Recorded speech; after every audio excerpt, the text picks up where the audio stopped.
সামনে দিয়ে শালমলি কলেজ থেকে সাইকেল হাঁটিয়ে হাঁটিয়ে ফিরছিল। কিরে, কোথায় চললি? কি ব্যাপার? কি কি হয়েছে তোর? চোখ মুখ এরকম শুকনো। না, আসলে দেখতে পাইনি তোমায়। ব্যাপারটা কি তোর? রাস্তা দিয়ে অন্ধের মতো চলছিস। সাইকেলটা রেখে এদিকে আয়। আচ্ছা, তুমি আমায় চিরকাল এইভাবেই ভালোবাসবে তো রুদ্রদা, নাকি বাকিদের মতো ছেড়ে চলে যাবে? হ্যাঁ, তুই তো তাই ভাবিস আমায়। দেখবি একদিন ওটাই সত্যি হয়ে যাবে। আমায় তো তোর একদম বিশ্বাস হয় না, তাই না? না গো, সেটা নয়। আমি তো তোমার এই মিষ্টি রাগটাই দেখতে চাই। তুমি যাতে আমায় আরো কাছে টেনে নাও। কিচ্ছু বোঝো না তুমি, গাধা কোথাকার।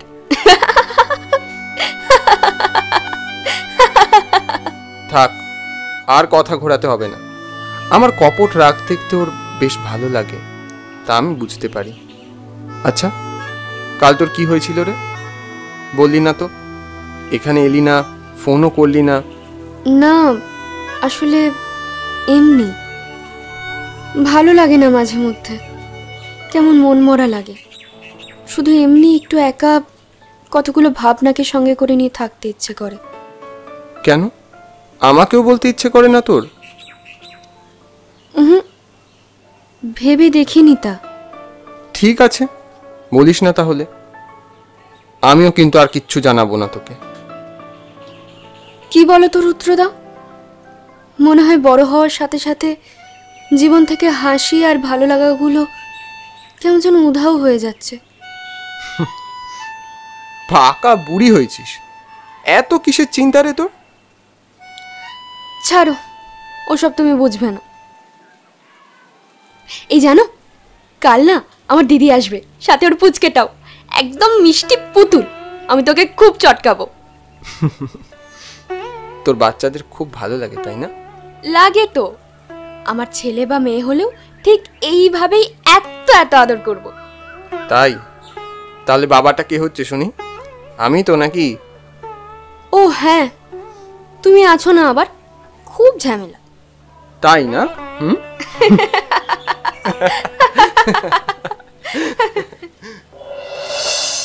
শালমলির সাথে এরকমই দুষ্টু মিষ্টি প্রেমের সম্পর্কটা বেশ কিছুদিন চলল।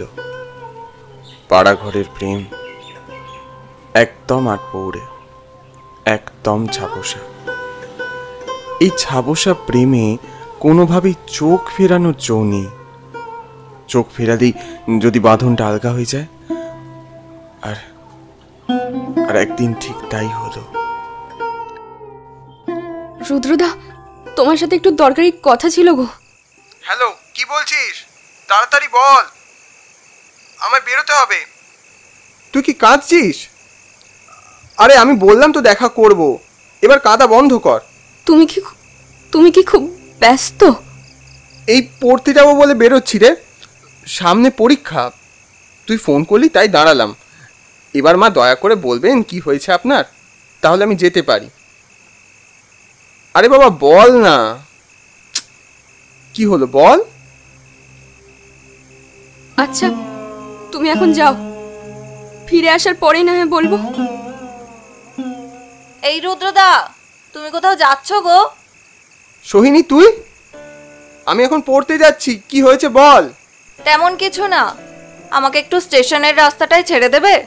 এই রে, এখন মানে, কিন্তু আমাকে একটু ছেড়ে দিয়ে আসো না গো, আমার খুব ভয় লাগে ওই রাস্তাটা দিয়ে যেতে। জানো তো ছেলেগুলো কিরম ভাবে তাকিয়ে থাকে। চলো না একটু। কি যে ঝামেলায় ফেলিস না তুই। মানে আমার এমনি আজ তারা আছে, তুই হঠাৎ করে চলে এলি দুম করে। জ্বালাতন। চল।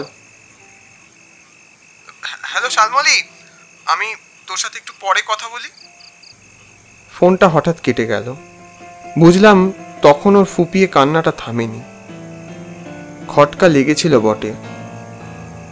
ওর আজ রেজাল্ট, জানাও হলো না। এত ব্যস্ততার মাঝে ওকে সময় দিতে পারছিলাম না কিছুতে। কিরে, দরজা বন্ধ করে কি করছিস এতক্ষণ?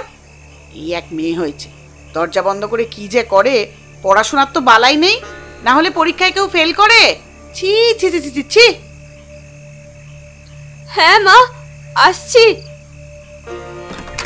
পড়াশোনা শিখে তুলে এখন ন্যাকা কান্না কাঁদা হচ্ছে না? আজ থেকে তোমার বাইরে বেরোনো বন্ধ। অপদার্থ মেয়ে একটা, তোমার জন্য আমাদের মাথা হেট হয়ে গেল। মোবাইলটা দাও, মোবাইলটা দাও বলছি। মা মা মা। চুপ, বদমাইশ মেয়ে একটা, চুপ করে ঘরে বসে থাকো।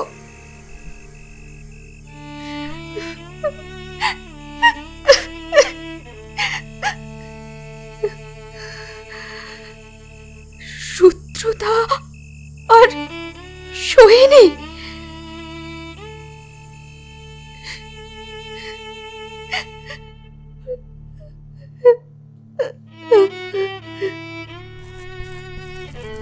অবশেষে শব্দ আমারই। হ্যাঁ বাবা, মা, আমি তোমাদের কথা শুনিনি। আজ 5 দিন হলো বাবা কথা বন্ধ করে দিয়েছে। মা, তুমিও তো আর কথা বলো না। হয়তো এসব আমার প্রাপ্যই ছিল। আর একটা মানুষ, তার তো এখন সময়ও হয় না আমার খবর নেওয়ার। বেঁচে আছি না নেই তা জানার প্রয়োজনও নেই। ভাবলে অবাক লাগে, এই মানুষটাকে আমি নিজের থেকেও বেশি ভালোবাসি। যাই হোক, তোমাদের জীবনে কলঙ্ক হয়ে আর থাকবো না। ভালো থেকো। ইতি, শালমলী।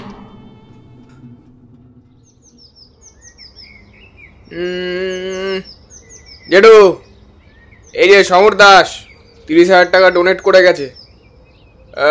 কোথায়? চেকটা ধরো। আচ্ছা, ওটা রাখ টেবিলে। এই যে এখানে রাখলুম। আমি আসছি তাহলে। আর শোনো, খেয়াল রেখো নিজের। এতদিন একাই নিজের খেয়াল রাখলাম, এখন তুই আমায় শিখিয়ে দিবি 2 দিনের ছোড়া কিভাবে নিজের খেয়াল রাখতে হয়। যা। তোমার সাথে কথা বলাই বৃথা, জানো তো।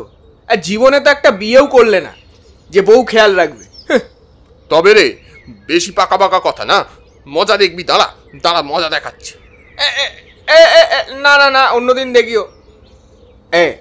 জেঠু, আমাকে একটা কথা বলো তো।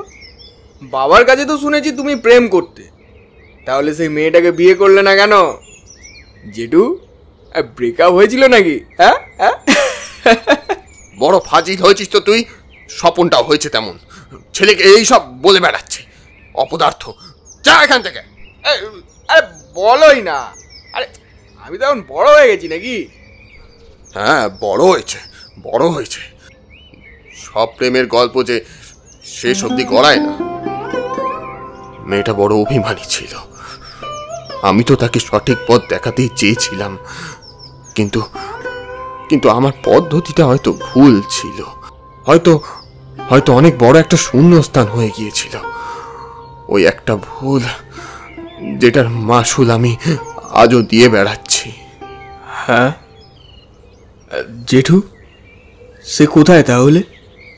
বিয়ে হয়ে গেছে নিশ্চয়ই তার। হ্যাঁ, আর বিয়ে? সে যে আর এই পৃথিবীতেই নেই রে। মেয়েটা বাচ্চাদের খুব ভালোবাসতো, জানিস? কি বলছো? তার মানে তার স্মৃতিতেই তুমি এই অরফানেজটা খুলেছো? ধরে নে কিছুটা তাই। এবার যা তো, আমায় আর বকাসনি। আমার খাবার সময় হলো। এই বিকাশ, কিরে খাবারটা বাড়বি তো নাকি? কতবার করে তোকে বলতে হবে? মিস্টার রুদ্র নারায়ণ গোস্বামী, তুমি বড়ই অদ্ভুত। এই অনাথ আশ্রমে কাজ করতে করতে এতদিনে আমি ঠিকই বুঝেছি। ওই দেখো, চেকটা আবার টেবিলে রেখেই চলে গেল। ও জেঠু, আরে চেকটা নিয়ে যাবে তো, কোথায় গেলে?